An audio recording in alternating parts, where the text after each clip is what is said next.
The Dodgers have swept 16 series this year. Who is next in the LA Kings' vaunted farm system to arrive and contribute? And is a bidding war erupting over a talent for LAFC? Good morning.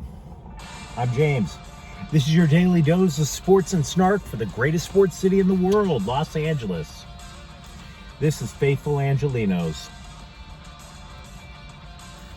I am broadcasting from San Bernardino on my way to work, trying to chase that dollar bill, y'all. And I must say, looking at myself right now, I am particularly pasty this morning. It's very surprising. But what the hell? Let's talk LA sports. That'll put a little shine in your cheeks. Hey, if you like the content we've been putting out about LA sports, clickety-clack the like button. Clickety-clack the subscribe button. There's a notifications bell. Hit that. It'll let you know when we come out with new content. Sharing is caring. Let people know we exist. And by all means, comment. After all, I'm sitting in my car. How good is my life, right?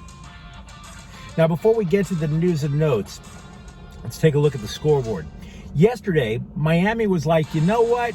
You punked us in the first two games, but we have a Cy Young Award candidate coming to the mound in Sandy Alcantara. And the Dodgers slapped them around, but good for 3 2/3 innings. Dodgers 10, Miami 3. Will Smith 3 RBIs. Cody Bellinger, Max Muncy each homered. The Dodgers have an 18-game lead in the NL West. Meanwhile, the Marlins are taking their new spanked heinies back to South Beach. In come the Milwaukee Brewers. The game starts at 7 to play the Dodgers. Julio Urias, he's 13-6. Eric Lauer is 8-5. For the Brew Crew. We'll keep it hooked on to the Dodgers for a moment. I don't know if this is necessarily a sad note, but they've released relief pitcher Pedro Baez. He was a Dodger from the years 2014 to 2020. So he's been around for a lot of good teams with LA.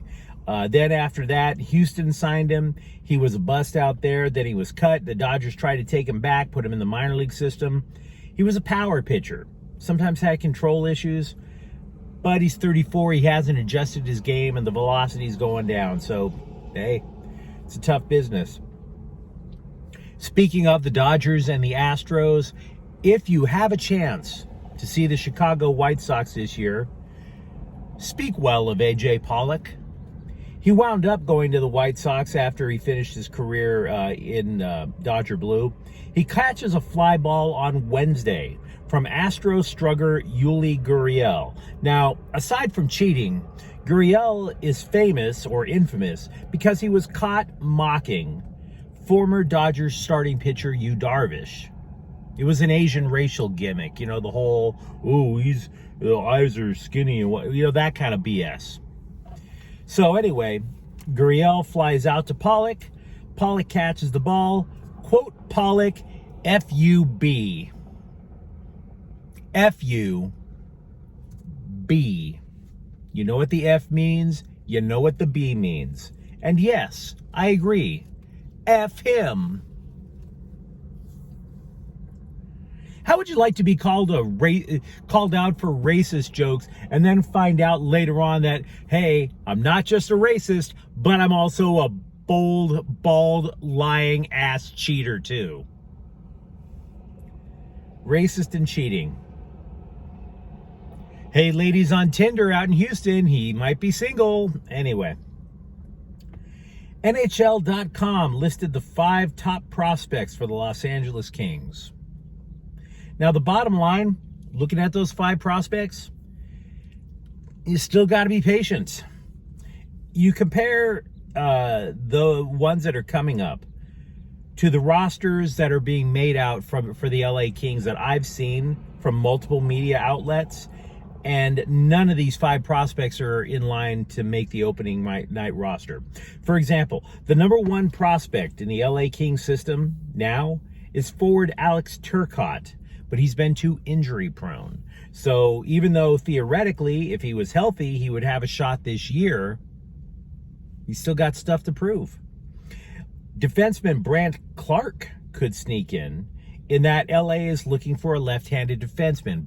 Brant Clark, the number 2 rated, he does have a shot. But then you're sitting there, you're looking at forwards, Akil Thomas, Samuel Fagemo. Where do they fit? No idea. Defenseman Jordan Spence might actually have a good shot as well. He snuck in and made the Kings roster during the Stanley Cup playoffs, so he got some playoff experience.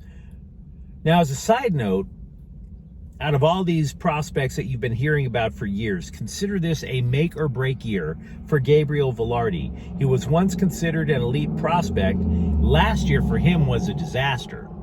It just was. There's a variety of reasons. And it's not just all on the prospect. In some sense, it's the system that the Kings run. Todd McClellan, the coach, his style of coaching, he wants a team that skates fast, that forechecks a lot.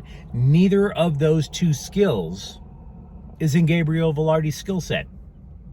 He likes to slow things down. He's methodical. He makes solid decisions. He's an excellent passer, etc. But that's not speed and forechecking.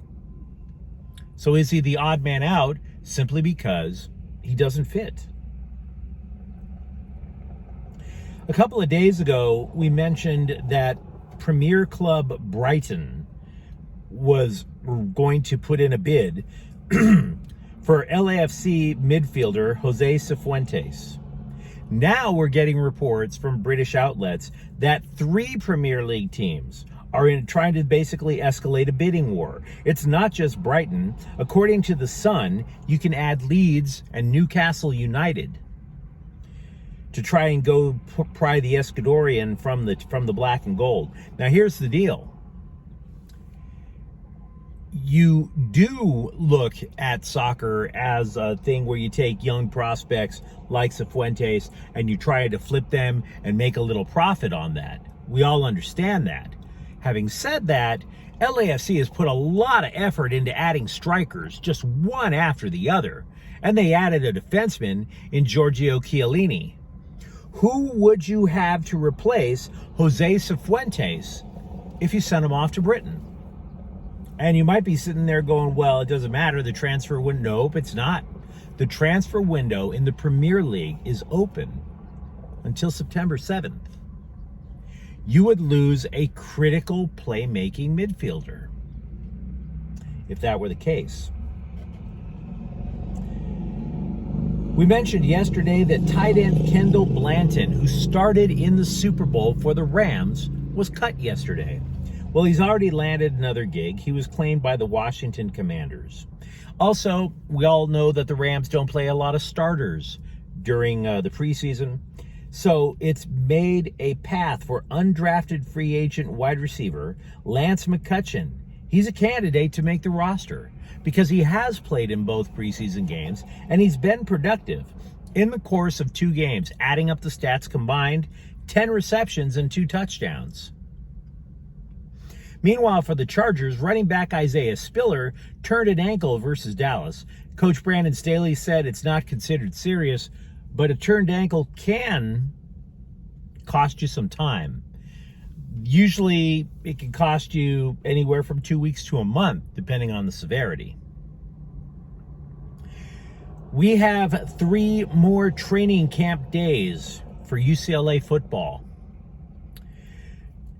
They had caught up with Tyler Manoa, who was converted from defensive line to offensive tackle. As you know, if you follow this channel, we've been talking a lot about the Bruins' offensive line. They get to trust their center. They can trust the 2 guards. They've been trying to make sure that they have enough at tackle. They thought converting Manoa might be a solution. He said he's up and down days all during the preseason. He called it a very technical position. The translation, I'm not starting. That's how I read that. And by the way, that's okay if he's not starting. Because again, with UCLA's strength being both center and the guards, they still have the foundation right up the gut to establish the running game, which in my arrogant little opinion, is probably how the Bruins are going to put up a lot of points this year with Zach Charbonnet at running back. Now, if you enjoyed today's broadcast, don't forget to like and subscribe to Faithful Angelenos. We are trying to build something here. Thank you for watching. I'm James. I'll be back tomorrow, but not in my car. Faithful Angelenos is a Corte El Queso production. Take care.